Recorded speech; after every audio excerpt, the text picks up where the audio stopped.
Economy is the large set of interrelated production, consumption, and exchange activities that aid in determining how scarce resources are allocated. Economic system is a means by which societies or governments organize and distribute available resources, services, and goods across a geographic region or country. Economic systems regulate the factors of production, including land, capital, labor, and physical resources. In economics, science and technology are commonly acknowledged as the main drivers of economic growth in countries, regions, and cities. Prosperity is dependent on technology advancement, which enables for more efficient production of more and better goods and services. The Philippines' main economic structure is free enterprise or laissez-faire. It is a political ideology that rejects the practice of government intervention in an economy. It advocates government non-intervention in the business. In short, it is a business with limited government interference. The Philippines has a mixed economic system that includes a variety of private freedom, combined with centralized economic planning and government regulation. An example of laissez-faire are the economic policies held by capitalist countries. Moreover, the Philippines is into capitalism in which capital goods are owned by private individuals or businesses. Examples of these are Ayala, Tan, and C families. Capitalism in the Philippines is one of the main reasons why, despite having so much economic potential, people still suffer from poverty, unemployment, and low wages relative to the high living costs. Businesses have more freedom and autonomy in laissez-faire economy because they are not bound by government rules and regulations that make doing business more difficult. The laissez-faire economy is characterized by the free movement of forces of supply and demand, and free from any form of intervention by a government or any other authority. Laissez-faire is an economic philosophy of free market capitalism that opposes government intervention.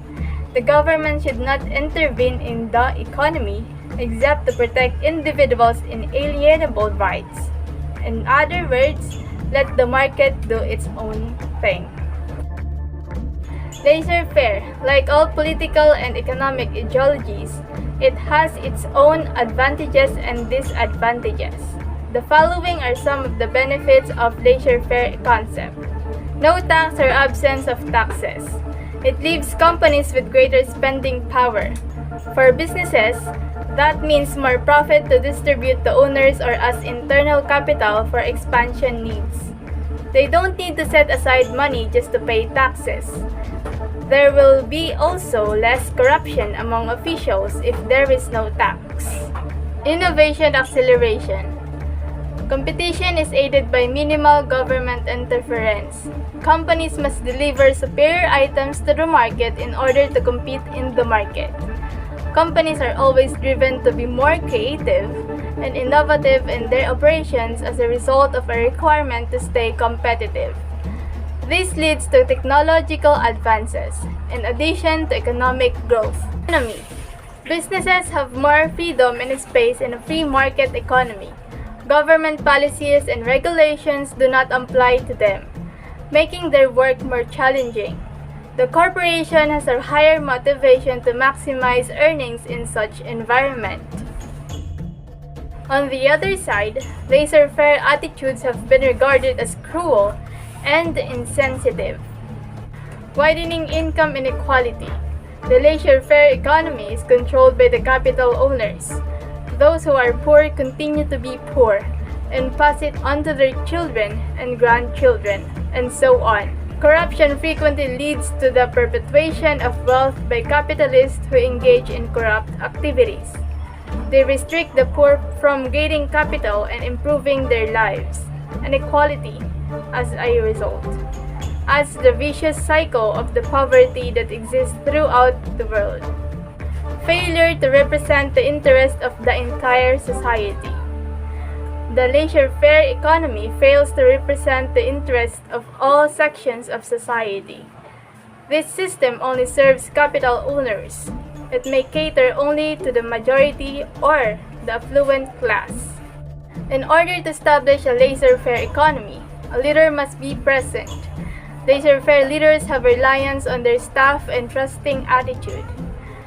They don't micromanage, they don't become too involved, and they don't give too much advice or direction. Laissez-faire leaders allow their staff to use their skills, knowledge, and resources to assist them achieve their objectives. The laissez-faire leaders allow individuals or teams to decide how they will complete their work. In laissez-faire leaders' perspective, the key to success is to build a strong team and then stay out of the way. It means leaders leave it up to their subordinates to complete the responsibilities in a manner they choose, without requiring strict policies or procedures. On a positive note, the manager or leader is aware of the demands of his or her team as well as the office's general spirit. The decision to use this leadership style is based on the leader's perception of how well a team member will perform under the hands-off approach. Employees are empowered and overall productivity is increased as a result of the laissez-faire leadership style. In addition, this sort of leadership can assist a team become more creative and enhance overall morale. Employees like knowing that their leader has such a high level of trust in them, which can motivate them to work more than ever before, in order to assist the company boost profits and gain real results. On a negative note, the laissez-faire leadership style has been linked to issues such as employees not working as hard as they would if they were actively directed by a manager and people not functioning as a team. If the team members lack the requisite information, expertise, and/or abilities to execute a project, this type of leadership will not be particularly effective. As a result, there will be less innovation and collaboration, as well as the possibility of lower job satisfaction and lower job performance. If all team members are permitted to work independently, it is also more difficult to pinpoint who is accountable for a successful outcome. This form of leadership may also be inadequate for managers themselves, since they may take advantage of the laissez-faire style to avoid taking accountability for any misgivings and problems with the project among workers. Mining. The Philippines, despite its small area, has one of the world's most abundant mineral resources. It is vital to the country's economic development. The industry provides employment opportunities to a significant portion of the population, directly and indirectly. But the question is mining illegal in the Philippines? Yes. According to the Constitution, the state owns all natural resources, including mineral resources. Their discovery, development, and use are all under the state's full control and supervision. Mining is defined as the exploration, extraction, and processing of minerals such as coal, ores, crude, petroleum, and natural gas. The mining industry in the Philippines plays a very significant role in the pursuit of industrial development because of the sector's ability to provide mineral resources that serve as raw materials for manufacturing, construction, the utilities, as well as the transportation and communication sector. Small-scale mining, according to Republic Act 7076 of the People's Small-Scale Mining Act of 1991, it refers to mining activities which rely heavily on manual labor using simple implements and methods and do not use explosives or heavy mining equipment. The Executive Order 79 Series of 2012 prohibits the use of mercury in small-scale mining. The Minahang Bayan describes small-scale mining as the centralized mining with only one pit to avoid spreading waste. No small-scale mining shall be undertaken outside Minahang Bayan, and that no entity shall engage in small-scale mining without a small-scale mining contract. The large-scale mining is typically owned by rich companies, have at least $50 million worth of investments, and is granted 81,000 hectares of land for mineral extraction for a period of 25 years per contract, renewable for another maximum of 25 years. The most included type of mining in Laissez-Faire is the compressor mining. In here, only financiers benefits the most. They just need to provide capital, hire laborers, and just let them work. That is where the concept of Laissez-Faire is shown.